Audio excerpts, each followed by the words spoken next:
If you have valid criticisms of this game, I will hear you out. Are bigoted, stupid people, because it's okay to have real criticisms about things you love or things you don't love. Clearly never touched a woman, touched a game, been around another human being in their life.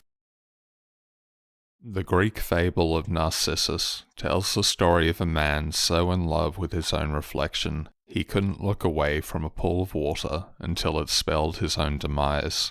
In the modern age, the pool is replaced with the media we consume, the reflection with an iPhone or a tablet, because it is not enough to see anything looking back. One must see themselves, and only themselves.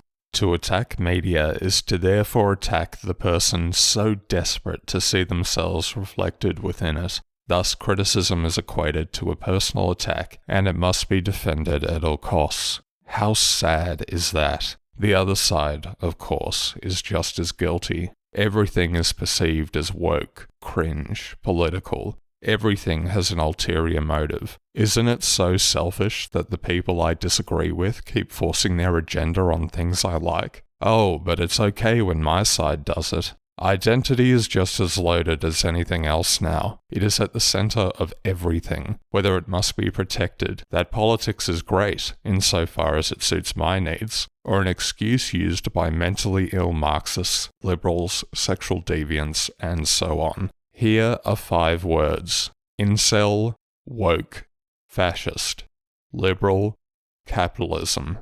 Just words, but unless you've been living under a rock your whole life, chances are you had some kind of visceral reaction to at least one of them. Why? Because these terms have become so ingrained in people's lives, how we discuss society, culture, and how we divide ourselves based on arbitrary factors, that it feels nigh on impossible to reach any kind of agreement anymore. It is not enough to simply be wrong or disagree. You're obviously a rapist, transphobic incel who lives in your mother's attic, or a soy boy latte-sipping blue-haired freak who's sexually confused because your father didn't beat you enough. I really didn't want to get into this, but it's about time someone plunged their hands into the shit. The culture war is not real, and to everyone on all sides, you are wasting your breath. I've talked a bit about this before, but at risk of being doxed, I used to work in game development. Here in Australia, there is a studio called Mountains, best known for its indie hit Florence. For quite a few years, they were the up-and-coming darling of the small but well-connected indie scene here. Everyone knows each other, and everyone is, for the most part, friends with each other. This phenomenon, which I will definitely talk about more one day, is what I call the club.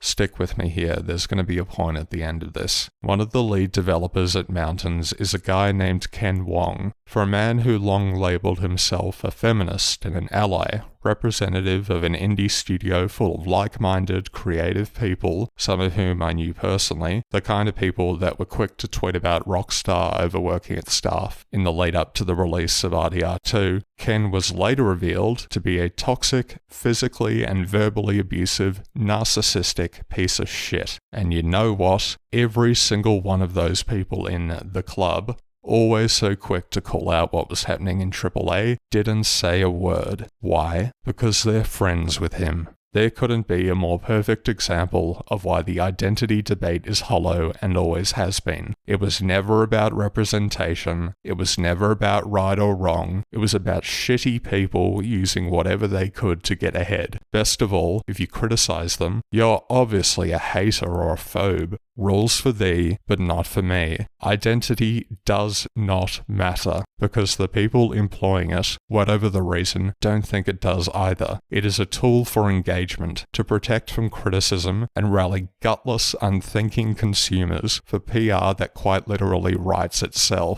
You are being used by companies, big and small, YouTubers, performative activists on Twitter, media empires, and everything in between to play into exactly what they want. The bottom fucking line. Cancel culture is not achieving what you think it does, any more than Gamergate or reactionary podcasts either. The fact that people might genuinely believe the bullshit they're being fed or spouting doesn't change anything. Don't waste your time debating them. You do not matter. I do not matter. For the love of God, grow a fucking spine and stop basing your entire existence around whether a piece of fiction appeals to you or not. Stop playing into the hands of grifters who count on your engagement to fuel ad revenue. Stop letting companies use your sexuality, ethnicity, gender, or whatever to meet a cold, uncaring quota, when the reality is they couldn't give two shits about you bleeding out in the gutter. Stop involving yourself in debates on the internet around people whose worlds are so small they have to live vicariously through the media they consume and the latest controversy.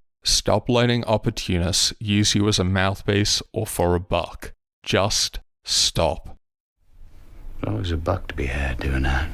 I mean, it's such a desperate sense of entitlement, isn't it? Surely this is all for me. Me? Me, I'm so fucking important.